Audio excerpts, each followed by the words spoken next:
সকালটা ছিল একদম স্বাভাবিক। শিলা তার ৯ বছরের ছেলে রাফিকে স্কুলের জন্য তৈরি করছিল। রাফি মায়ের দিকে তাকিয়ে বলল, মা, আজ আমি তোমার জন্য একটা ছবি আঁকব। শিলা কপালে চুমু খেয়ে হাসল।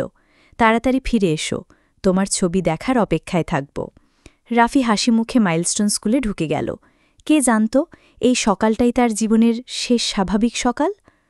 দুপুর 1:06। হঠাৎ আকাশে এক অদ্ভুত গর্জন শোনা গেল। মানুষ রাস্তায় থেমে তাকিয়ে দেখে একটি যুদ্ধবিমান কালো ধোঁয়া ছড়াতে ছড়াতে নিয়ন্ত্রণ হারিয়ে ঘুরছে। আতঙ্ক ছড়িয়ে পড়ল মুহূর্তের মধ্যে। হঠাৎই এক প্রচণ্ড বিস্ফোরণ। বিমানটি মাইলস্টোন স্কুলের সামনের ভবনে আছড়ে পড়ল। আগুন লেলিহান শিখার মতো ছড়িয়ে পড়ল। কাঁচ ভেঙে উড়ে গেল। ধোঁয়ায় ঢেকে গেল চারিদিক। ভয়ে ছোট ছোট শিশুরা চিৎকার করতে লাগল। কেউ আটকা পড়ল আগুনের মধ্যে। শিলার বাড়ি হঠাৎ কেঁপে উঠল।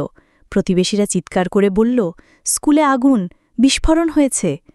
শিলার বুকের ভেতর কেঁপে উঠল এক অজানা আতঙ্ক। তার মুখ দিয়ে শুধু একটি শব্দ বের হল, রাফি। জুতো পায়ে দেওয়ার সময়ও নেই। শিলা খালি পায়ে দৌড়াতে শুরু করল। ধোঁয়ায় ভরা রাস্তা, সাইরেনের শব্দ, মানুষের ভিড়, কিছুই তাকে থামাতে পারল না। তার মাথায় শুধু একটাই চিন্তা, আমার রাফি, আমার সন্তান। মাইলস্টোন স্কুলের সামনে পৌঁছে শিলা থমকে গেল। আগুন লেলিহান শিখার মতো ছড়িয়ে পড়েছে। অসংখ্য অভিভাবক কাঁদছে, কেউ নিজের সন্তানের নাম ধরে চিৎকার করছে। ফায়ারম্যান আর সৈন্যরা আগুন নেভানোর চেষ্টা করছে, কিন্তু তাপ এত বেশি যে ভেতরে ঢোকা অসম্ভব।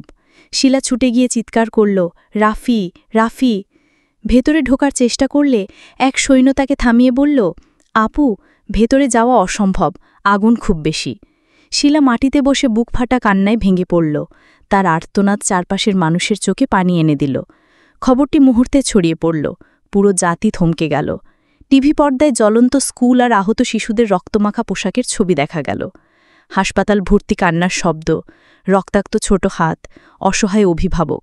মানুষ প্রার্থনা করতে লাগল, হে আল্লাহ, ওদের বাঁচাও। ঘণ্টার পর ঘণ্টা খোঁজার পর অবশেষে শিলা তার রাফিকে খুঁজে পেল।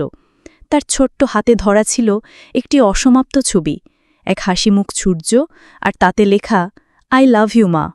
সেই মুহূর্তে শিলার বুক ফাটা কান্না আকাশ ভেদ করে ছুটে গেল। কেউ তাকে থামাতে পারল না। সেই কান্নার মধ্যে ছিল এক মায়ের সমস্ত স্বপ্নের মৃত্যু। পরের দিন পুরো জাতি শোক পালন করল। পতাকা অর্ধনমিত হল, চারপাশে মোমবাতি জ্বালানো হল।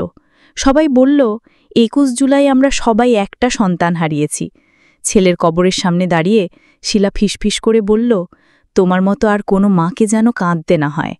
২১ জুলাই হয়ে গেল এক জাতির অশ্রু, এক মায়ের চিরন্তন ব্যথার প্রতীক।